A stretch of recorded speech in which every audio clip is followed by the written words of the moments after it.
ES Audio. Hi, I'm Rochelle Travers, and this is the Evening Standard's Tech and Science Daily.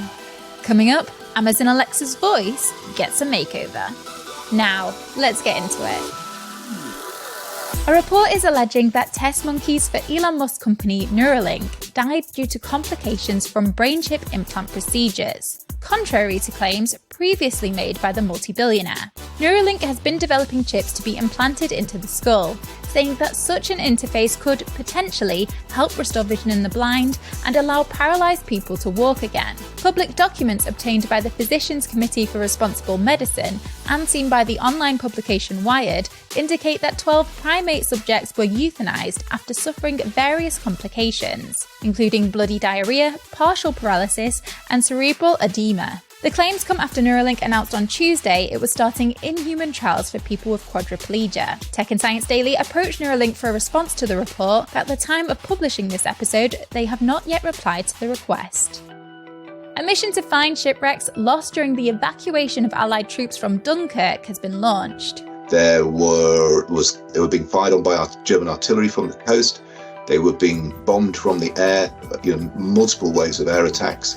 And there were also mines having been laid, so the ships would strike mines too. That's Anthony Firth, Historic England's head of Marine Heritage Strategy. They are partnering with DRASM, France's Department of Underwater Archaeological Research, to carry out the mission to find the shipwrecks lost during Operation Dynamo in 1940. It involved the evacuation of over 330,000 Allied soldiers, who were surrounded by the German army across the English Channel. Some of the vessels were very heavily loaded with troops when they were sunk. In some cases, they were able to get them off onto other ships. And in some cases, those ships then sank themselves. In other cases, some of the ships sank very quickly, within minutes, with very heavy loss of life. Operation Dynamo was a key event in the early stages of the Second World War, and more than 305 vessels were lost during the operation. Now, could so-called zoo poo save the NHS £1 billion a year?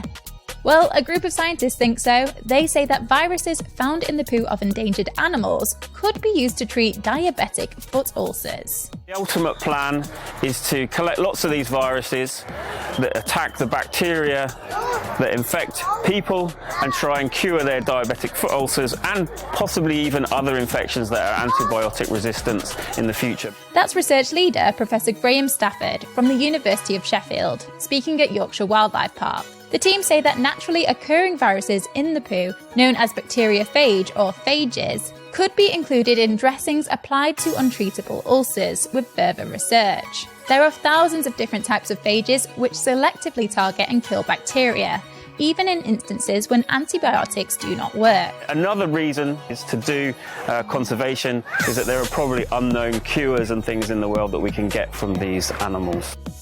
Next. Good night. Talk to you tomorrow.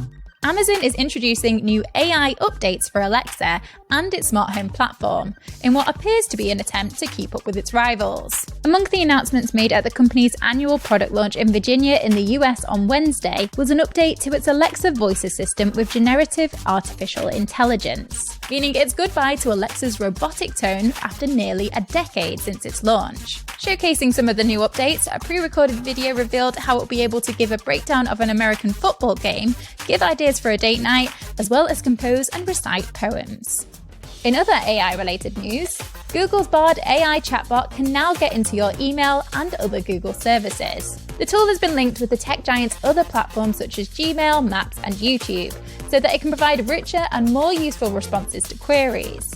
The major update to the program, called Bard Extensions, means that when asking Bard to help do things such as plan a holiday, users can ask the bot to get the dates that work for family members from Gmail, use Google Maps to get directions to the airport, and it can even find YouTube videos to watch about the best things to do at the destination. Let's go to the ads. Coming up, why Google Maps is being sued, and Stephen Fry takes on artificial intelligence. Why not hit rate and follow in the meantime? Welcome back. Scientists have discovered the world's oldest human-built structure built by an extinct species. Unearthed by British and African archaeologists in southern Africa, the finding is believed to have been made around 500,000 years ago. Made of work timber, it's likely that it was built as an elevated trackway across marshland, or as a raised platform in the middle of a wetland area, perhaps as part of a hunting base or butchery facility. The discovery is likely to change archaeologists' understanding of the evolution of early human technology and cognitive abilities.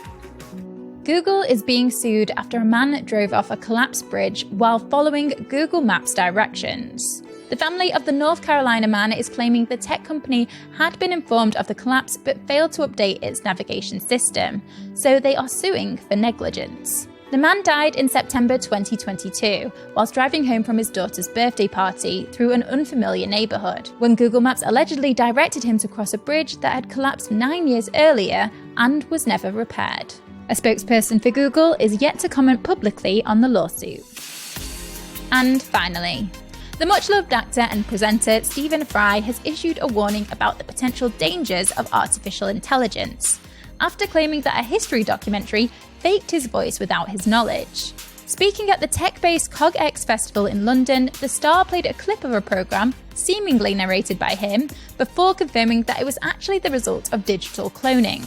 Fry went on to say that the AI could have had him read anything, from a call to storm Parliament to hard porn, all without his knowledge. You're up to date. Come back at 4 p.m. for the Leader podcast from the Evening Standard.